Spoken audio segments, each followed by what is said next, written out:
Iran ప్రతీకార దాడులు కొనసాగుతున్నాయి. ఇజ్రాయెల్, అమెరికా సంయుక్తంగా జరిపిన దాడులకు ప్రతీకారంగా ఇరాన్ మిడిల్ ఈస్ట్ లోని అమెరికా మిత్ర దేశాలపై దాడులు చేస్తోంది. ముఖ్యంగా దుబాయ్ పై ఇరాన్ విరుచుకుపడింది. డ్రోన్లు, మిసైల్స్ తో దుబాయ్ తో దాడులు చేసింది. ఈ దాడులతో దుబాయ్ సర్కార్ అలర్ట్ అయింది. అక్కడ ప్రజలకు అలర్ట్ జారీ చేసింది.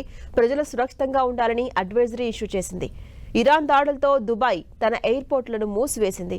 దుబాయ్లోని ప్రఖ్యాత పామ్ జుమైరా ద్వీపంపై ఇరాన్ దాడులకు తెగబడింది. ఈ విషయాన్ని యుఏఈ ప్రభుత్వం కూడా ధృవీకరించింది. ఈ దాడిలో 4గురికి గాయాలైనట్టుగా తెలిపింది. క్షిపణి దాడిలో చెలరేగిన మంటలు అదుపులోకి వచ్చినట్టుగా ప్రకటించింది. ప్రజలు సురక్షిత ప్రాంతాల్లో ఉండాలని యుఏఈ సూచించింది. దుబాయ్ మాత్రమే కాకుండా అబుదాబిని కూడా ఇరాన్ టార్గెట్ చేసింది. అబుదాబిలోని ఒక నివాస ప్రాంతంలో కొన్ని క్షిపణి శిథిలాలు పడిపోవడం కారణంగా ఆసియా జాతీయుడైన ఒక పౌరుడు మరణించాడంటూ యుఏఈ రక్షణ మంత్రిత్వ శాఖ పేర్కొంది. ఇరాన్ దాడుని పిరికిపంద చర్యగా అభివర్ణించింది. దుబాయ్ అంతర్జాతీయ విమానాశ్రయం సమీపంలోని ఓ క్షిపణిని వదిలింది ఇరాన్. ఈ దెబ్బకు దుబాయ్ విమానాశ్రయంలోని రన్వేలు, టెర్మినల్ పరిసరాలు పూర్తిగా ధ్వంసమయ్యాయి. దుబాయ్ విమానాశ్రయంలో ఉన్న కొన్ని హోటల్స్ కూడా పూర్తిగా దగ్ధమైనట్టు వార్తలుస్తున్నాయి. ఈ సంఘటనకు సంబంధించిన విజువల్స్ వైరల్ గా మారుతున్నాయి.